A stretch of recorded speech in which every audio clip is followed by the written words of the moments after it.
커튼 한 장이 목숨을 가른다. 이 커튼 왜 불에 안 타야 할까? 안녕하세요, 상목TV입니다. 오늘은 화재가 났을 때 불길이 얼마나 빨리 번지느냐를 결정하는 어쩌면 가장 생활 밀착형 규정을 다뤄보겠습니다. 바로 방염입니다. 여러분, 화재로 인한 사망 원인 1위가 뭔지 아십니까? 불에 타서가 아니라 대부분 유독가스와 연기 흡입입니다. 그런데 그 연기와 불길을 폭발적으로 키우는 게 바로 실내에 있는 커튼, 카펫, 벽지, 소파 같은 실내 장식물이에요. 실제로 다중이용업소 화재를 보면 불씨 하나가 벽지와 천장 마감재를 타고 순식간에 번지면서 플래시오버, 즉 순간 전체 발화로 이어지는 경우가 정말 많습니다. 그래서 법은 특정한 건물에는 특정한 물품을 반드시 불에 잘 안 타는 방염, 처리된 것으로 쓰라고 못을 박아둔 겁니다. 오늘 다룰 시행령 제30조부터 제32조까지가 바로 그 방염의 핵심 3종 세트입니다. 제30조는 누가 방염을 해야 하는지, 제31조는 무엇을 방염해야 하고 어느 정도까지 안 타야 하는지, 제32조는 그 방염이 진짜인지 누가 검사하는지를 정하고 있어요. 그럼 순서대로 파고 들어가 보겠습니다. 제30조 누가 방염을 해야 하나? 방염 대상 특정 소방 대상물, 방염 의무가 걸리는 건물 10종, 법령 원문, 제30조 방염 성능 기준 이상의 실내 장식물 등을 설치해야 하는 특정 소방 대상물, 법 제20조 제1항의 대통령령으로 정하는 특정 소방 대상물이란 다음과 코를 말한다. 개정 2024, 12, 31. 제30조는 이런 건물에는 방염 물품을 써야 한다는 대상 목록입니다. 조문을 하나씩 읽어드릴 테니 여러분이 담당하는 현장이 여기 걸리는지 체크해보세요. 먼저 1호, 근린생활시설 중에서도 의원 치과 의원한 의원 조산 원산 호조리원, 그리고 체력달 연장공 연장 종교집회장입니다. 병의원과 헬스장, 공연장이 콕 집혀있죠. 사람이 밀집하고 거동이 불편하거나 순간 대피가 어려운 시설이라는 공통점이 있습니다. 2호는 건축물 옥내에 있는 문화 및 집회시설, 종교시설, 운동시설입니다. 다만 운동시설 중 수영장은 제외예요. 이유는 단순합니다. 수영장은 물이 가득한 습식 공간이라 방염 실익이 거의 없으니까요. 그 다음 3호 의료시설, 4호 교육연구시설 중 합숙소, 5호 노유자 시설, 6호 숙박이 가능한 수련시설, 7호 숙박시설. 여기서 방향성이 보이시죠? 자는 공간, 즉 취침시설이 대거 포함됩니다. 잠든 사이 불이 나면 대피가 늦어지니 애초에 불이 잘 안 번지게 하려는 겁니다. 8호는 방송통신시설 중 방송국 및 촬영소, 9호는 다중이용업소입니다. 노래방, PC방, 주점 같은 다중이용업소는 방염의 단골 대상이에요. 그리고 오늘 가장 강조하고 싶은 게 10호입니다. 주의사항, 10호 제1호부터 제9호까지에 해당하지 않더라도 층수가 11층 이상인 것은 방염 대상, 단, 아파트 등은 제외, 용도를 불문하고 11층 이상이면 원칙적으로 방염 대상이 된다는 점을 놓치기 쉽습니다. 10호를 다시 읽어드릴게요. 1호부터 9호까지에 해당하지 않는 것으로서 층수가 11층 이상인 것, 다만 아파트 등은 제외합니다. 무슨 뜻이냐? 앞에 용도 목록에 안 걸리더라도 건물이 11층 이상 고층이면 그냥 방염 대상이 된다는 겁니다.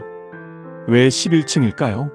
소방에서 11층 이상은 고층으로 취급하는 대표적인 기준선입니다. 사다리차 대응이 어려워지고 제실자 대피에 시간이 오래 걸리기 때문이죠.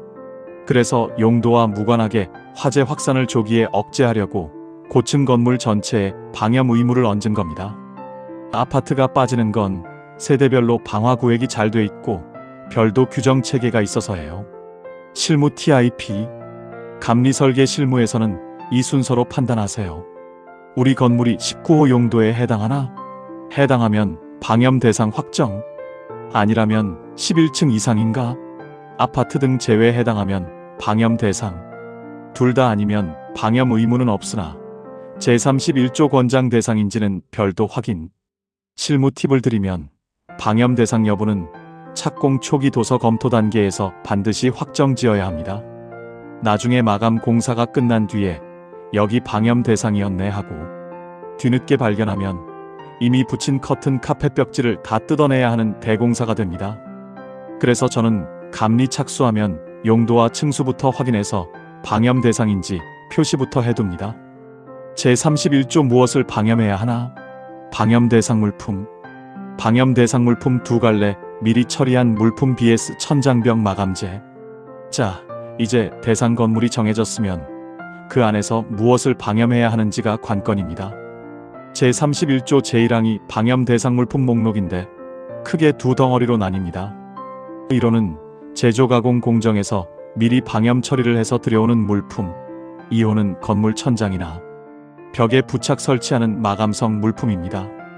법령 원문 제31조 1호 제조 또는 가공 공정에서 방염 처리를 한 물품 가 창문에 설치하는 커틀류 블라인드 포함나 카펫다 벽지류 두께 2 미만 종이 벽지 제외 라 전시용 무대용 합판 목재 또는 섬유판 마 안막 무대망 영화관 스크린 가상체험 체육시설 스크린 포함 바 섬유류 합성 수지류 소파 의자 단란 주점 유흥 주점 노래 연습장 영업장에 설치하는 것으로 한정. 1호부터 볼게요. 감옥 커틀류 여기엔 블라인드도 포함됩니다. 남옥 카펫 다목 벽지류인데 두께 2mm 미만인 얇은 종이 벽지는 제외해요. 얇은 종이 벽지는 방염 실익이 적고 오히려 방염제 처리가 까다로워서 뺀 겁니다. 라목은 전시용 무대용 합판이나 목재, 섬유판입니다. 전시장 부스나 공연 무대에 쓰는 판재가 여기 해당하죠. 마목은 안막 무대막인데 영화상 영관 스크린과 가상체험 체육시설, 즉 스크린 골프 같은 곳에 스크린까지 포함된다는 점을 기억하세요. 바목이 좋은 특이합니다. 소파 의자인데 아무데나가 아니라 단란 주점 유흥 주점 노래 연습장 영업장에 설치하는 것으로 한정돼 있어요. 왜 이 세 업종만 콕 집었을까요? 밀폐되고 어둡고 술과 함께 흡연전기 설비가 몰려있어 화재 위험이 특히 높은 공간이기 때문입니다. 그래서 앉는 가구까지 방염을 강제한 거죠. 법령 원문 제31조 2호 천장이나 벽에 부착 설치하는 물품 마감성 가 종이류의 이상합성 수지류 섬유류 주원료 물품나 합판이나 목재 따 간이 칸막이 이동식 접이식 등라 흡음재 흡음용 커튼 포함마 방음재 방음용 커튼 포함 제외 가구류 옷 장찬장 식탁 책상 의자 등 너비 10cm 이하 반자 돌림대 건축법 제52조 내부 마감 재료 2호는 건물 천장이나 벽에 부착 설치하는 것들입니다. 감옥 두께 2mm 이상 종이류 합성 수지류 섬유류 남옥 합판 목재 다목간이 칸막이 라목 흡음재 마목 방음재 흡음용 방음용 커튼도 각각 포함됩니다. 스튜디오나 연습실 벽에 붙이는 흡음 스펀지 같은 게 대표적이죠. 주의사항 2호에서 제외되는 세 가지를 반드시 구분하세요. 가구류 옷 장찬장 식탁 식탁용 의자 사무용 책상 사무용 의자 계산대 등 방염 대상 아님 너비 10cm 이하의 반자 돌림대 제외 건축법 제52조에 따른 내부 마감 재료 여기서는 제외별도 마감재 규정 적용 여기서 실무자들이 가장 많이 헷갈리는 게 이 제외 항목입니다. 2호 단서에 보면 가구류는 방염 대상에서 빠집니다. 옷장 찬장 식탁 사무용 책상 의자 계산대 이런 이동식 가구는 방염 안 해도 돼요. 또 너비 10cm 이하의 반자 돌림대 그리고 건축법 제52조에 따른 내부 마감 재료도 제외됩니다. 실무 TIP 벽에 고정된 마감 방염 대상 놓아두는 가구 방염 제외가 큰 그림입니다. 단 소파 의자라도 제1항 제1호 바목단란 주점 유흥 주점 노래 연습장에 해당하면 방염 대상이니 업종부터 확인. 정리하면 이렇습니다. 벽이나 천장에 고정해서 마감처럼 쓰는 건 방염 대상, 그냥 놓아두는 가구는 원칙적으로 제외. 다만 방금 말씀드린 것처럼 단란 주점 유흥 주점 노래방 소파와 의자는 예외적으로 방염 대상이니 업종을 먼저 확인하는 습관이 중요합니다. 제31조 어느 정도까지 안 타야 하나? 방염 성능 기준 숫자 5개. 핵심 방염 성능 기준 이 5 숫자는 외워두세요. 이제 오늘 영상에서 제일 중요한 부분입니다. 방염 처리를 했다고 다가 아니에요. 얼마나 안 타야 방염으로 인정받는지 그 합격 기준이 제31조 제2항의 숫자로 딱 박혀 있습니다. 감리 설계하시는 분들은 이 5개 숫자를 통째로 외워두시면 현장에서 바로 써먹습니다. 구분용어 설명 기준가? 잔염 시간 불꽃을 제거한 뒤 불꽃을 올리며 타는 상태가 그칠 때까지 20초 이내. 잔신 시간 불꽃을 제거한 뒤 불꽃 없이 타는 상태가 그칠 때까지 30초 이내. 탄화 면적 불에 그을려 탄화된 면적 52 이내. 탄화 길이 불에 그을려 탄화된 길이 20cm 이내. 접염 횟수 완전히 녹을 때까지 불꽃을 접촉시킨 횟수 3회 이상. 최대 연기 밀도 고시 방법으로 측정한 발열량의 최대 연기 밀도 400 이하. 하나씩 풀어드릴게요. 첫째, 잔염 시간 20초 이내. 번호 불꽃을 딱 뗐을 때 그 물품이 불꽃을 올리며 계속 타는 시간이 20초를 넘으면 안 됩니다. 둘째, 잔신 시간 30초 이내. 이건 불꽃 없이 빨갛게 속으로 타들어가는 시간이에요. 30초 안에 꺼져야 합니다. 셋째와 넷째는 탄화, 즉 수처럼 검게 타버린 정도입니다. 탄화 면적은 50제곱센티미터 이내, 탄화 길이는 20cm 이내여야 해요. 넓게 번지거나 길게 타들어가면 불합격입니다. 다섯째, 접염 횟수 3회 이상. 이건 좋은 방향이 반대예요. 불꽃에 완전히 녹을 때까지 최소 3번은 견뎌야 한다는 겁니다. 잘 안 녹을수록 좋은 거니까 이상이죠. 주의사항. 헷갈림 주의. 시간 면적 길이는 이내 작을수록 좋음, 접염 횟수는 이상 클수록 좋음. 추가로 최대 연기 밀도 400 이하 기준도 있습니다. 연기가 적게 나야 대피 시야가 확보되기 때문. 여기가 함정입니다. 잔염잔신 탄화는 전부 이내, 즉 값이 작아야 합격인데 접염 횟수만 이상이라 값이 커야 합격이에요. 방향이 반대라 시험 문제에도 자주 나오고 실무에서 방염 성적서 볼 때도 이 부분을 착각하기 쉽습니다. 그리고 마지막으로 소방청장이 고시한 방법으로 발열량을 측정할 때 최대 연기 밀도는 400 이하여야 합니다. 불꽃뿐 아니라 연기까지 잡겠다는 거죠. 실제 화재 사망의 주범이 연기니까요. 참고로 물품 종류별 구체적인 세부 기준은 이 범위 안에서 소방청장이 고시로 따로 정합니다. 실무 TIP. 현장에서는 이 숫자를 직접 재는 게 아니라 방염 성능 시험 성적서로 확인합니다. 감리 체크포인트 성적서상 물품이 실제 반입 물품과 동일한가, 성적서 유효기간 대상 물품 누락은 없는가. 실무에서 여러분이 이 숫자를 직접 태워가며 측정할 일은 없습니다. 대신 시험기관이 발급한 방염 성능 시험 성적서로 확인하는 거예요. 감리로서 볼 포인트는 3가지. 성적서에 적힌 물품과 실제 현장에 반입된 물품이 같은지, 성적서 유효기간이 지나지 않았는지, 그리고 방염 대상인데 성적서가 누락된 물품은 없는지. 이 3가지만 잡아도 방염 감리는 절반 이상 끝난 겁니다. 제31조 의무는 아니지만 권장하는 물품, 권장 강제는 아니어도 챙기면 좋은 것들. 법령 원문. 제31조 소방본부장 또는 소방서장은 다음 물품에 방염 처리된 물품 사용을 권장할 수 있다. 1. 다중이용업소 의료시설 노유자 시설 숙박시설 장례식장의 침구류 소파이자. 2. 건축물 내부의 천장 또는 벽에 부착 설치하는 가구류. 제31조 제3항은 톤이 다릅니다. 여기는 해야 한다가 아니라 권장할 수 있다예요.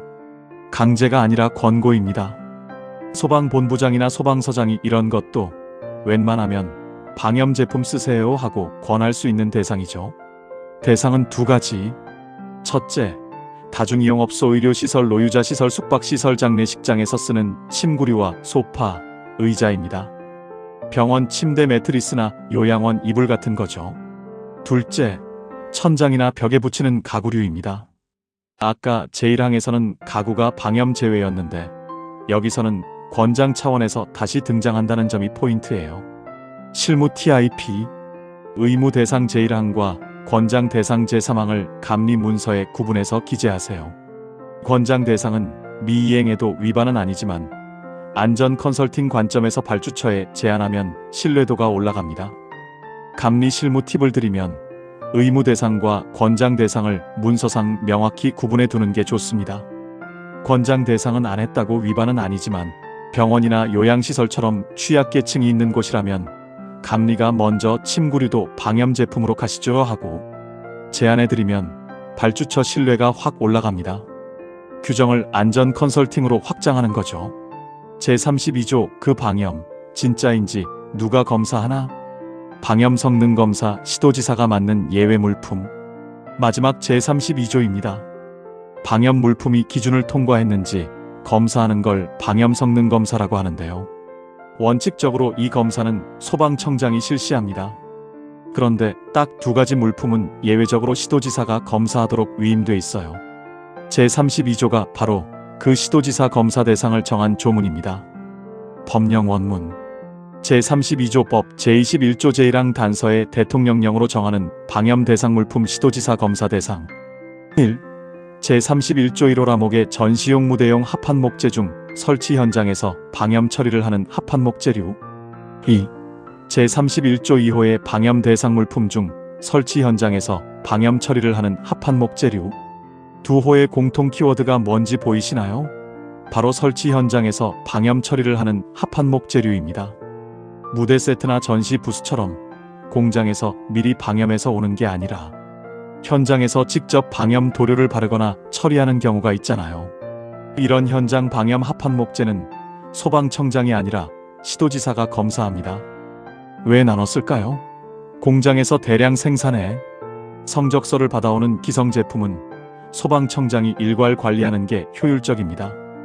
반면 현장에서 그때그때 처리하는 합판목재는 지역별로, 현장별로 생기니까 가까운 시도가 검사하는 게 신속하고 합리적이죠. 관리 주체를 성격에 맞게 배분한 겁니다. 구분검사 주체검사 대상 예시 원칙 소방청장 공장에서 미리 방염 처리해 성적서를 받아오는 기성 방염물품 전반 예외 시도지사 전시용 무대용 합판목재 등 설치 현장에서 방염 처리하는 합판목재류 주의사항 핵심 구분선 현장에서 처리하느냐 현장 방염 합판목재류 시도지사 검사 그 외 기성 방염물품 소방청장 검사 한 줄로 정리하면 현장에서 방염 처리하는 합판목재류는 시도지사 나머지는 소방청장입니다. 감리하시다가 무대 세트나 전시 부스 합판을 현장에서 방염 처리하는 걸 보시면 아 이건 시도지사 성능검사 대상이구나 하고 검사 절차를 챙기시면 됩니다. 오늘의 정리 앤드 클로징 3분 요약 방염 3종 세트 오늘 방염 3종 세트를 정리해 보겠습니다. 제30조 누가 방염하나? 병의원, 취침시설, 다중이용업소, 그리고 용도 불문 11층 이상 건물 제31조 무엇을 어느 정도까지? 커튼 카펫 벽지 현장 마감재가 대상이고 잔염 20초 잔신 30초 탄화 50제곱센티 20cm 접염 3회 이상 연기 밀도 400 이하가 합격선 제32조 누가 검사하나? 원칙은 소방청장 현장 방염 합판목재만 시도지사 방염은 어렵게 느껴지지만 결국 불이 났을 때 몇 초라도 덜 번지게 해서 사람이 대피할 시간을 버는 규정입니다. 커튼 한 장, 소파 하나가 실제로 누군가의 생존 시간을 좌우한다는 거죠. 그래서 저는 방염 감리를 절대 형식적으로 넘기지 않습니다. 오늘 내용이 도움이 되셨다면 좋아요와 구독 부탁드리고요. 방염 성능 시험, 성적서 실제 보는 법이나 현장 지적 사례가 궁금하시면 댓글로 남겨주세요. 다음 편에서 이어가겠습니다. 지금까지 상묵TV였습니다. 감사합니다.